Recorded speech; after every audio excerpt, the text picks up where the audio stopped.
I've been a software developer for almost a decade, and every job search before I figured out these tips was really draining. But this time, I decided to dig in and learn the secrets to effective job searching. And let me tell you, it made this most recent one so easy. So, let me show you what I found. The biggest thing I figured out was actually the simplest, and that was to create a Calendly or a cal.com so that you can send somebody a link and they can put time on your calendar that way. And what this does is you're going to be talking to recruiters or companies or just setting up networking with friends or former coworkers. And all of that is going to happen over Zoom or in person. And if you don't have a link that they can go to, you have to send an email back and forth, maybe 2, 3 times, depending on the details about what day do we want to meet, when's good for you, oh, what time zone are you in, oh, I scheduled it wrong, okay, I can't do it this day, it turns out. And if you set up Calendly, it just makes all of that automatic and so easy. You don't have to deal with time zones anymore. You don't have to do that back and forth. And within 5 minutes, somebody can put something on your calendar, which is exactly what you want. You want to get people into the top of the funnel and start applying and start talking to people as fast as possible. And my second tip I discovered, and this is pretty obvious, have an updated resume available and at hand so you can send it to people who ask. This is basically your calling card when you're applying for jobs. Recruiters want one, companies want one. Anybody you're networking is going to want your resume just to sort of know who you are and maybe pass it along to somebody they know. The thing that I discovered here, I've always had a resume updated, but I never before this have made it available and easy. So just like the calendar, you want to put this up on a website or have a really short link that you can send someone, or even remember and say out loud. It doesn't have to be anything complicated to give someone your resume. It streamlines this whole process so much and it makes it way quicker.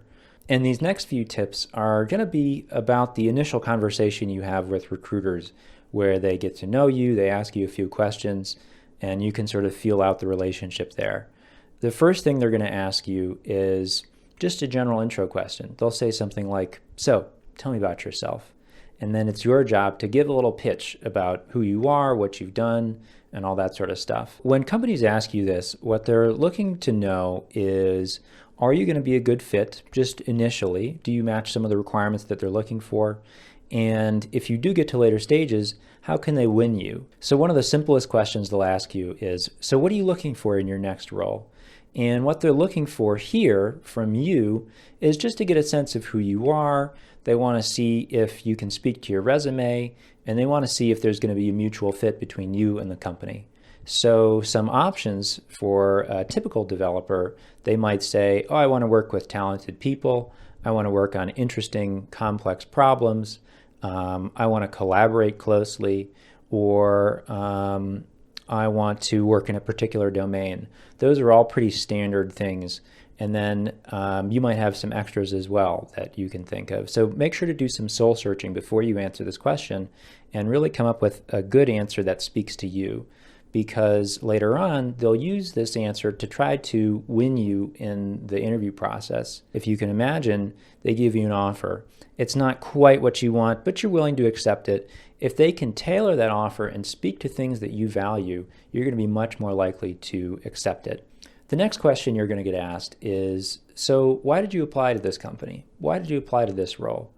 And what they're looking for here is to get a little excitement from you, to get a little pizzazz. Again, thinking about the offer stage from their perspective now, if they have 2 candidates who are similarly skilled, they're going to give the first offer to the candidate who's more excited, who's more jazzed up about working there because they know they're going to do a better job. That's just how it works. So you want to sell yourself a little bit, sell your excitement for this role. When you're applying for so many roles, as is normal today, it's really hard to be excited about every single one, right? And you have to temper your expectations because usually you get a 90% rejection rate or something like that. And so being invested in anything you apply to is just so draining, right? So I usually try to come up with these things after I have confirmed a phone call with a recruiter. And that's it. Those are my 5 tips. But actually, I have one more bonus tip, and that is to make sure you track your job search. And what I like to use is a Kanban board, just like you'd use to track your features as a software developer. Instead of features, you put companies. And what I like to do is for every company, every time I have an interaction with a recruiter or an interview or an email, I put a comment on the ticket that represents the company and just a few notes about what was said. And the reason I do this is so that I can go back and reference my notes and see at the beginning when I was talking to the recruiter, oh, they said the pay band was X to Y. And now I'm seeing something different. What happened there? And I can sort of come back and make the best negotiations possible for me.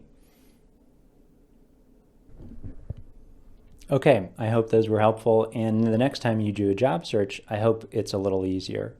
And I'm curious about your previous job searches. Tell me something that you thought went really well. Maybe you answered a question really well, or maybe you gave a great handshake and you just thought that was awesome. Let me know in the comments.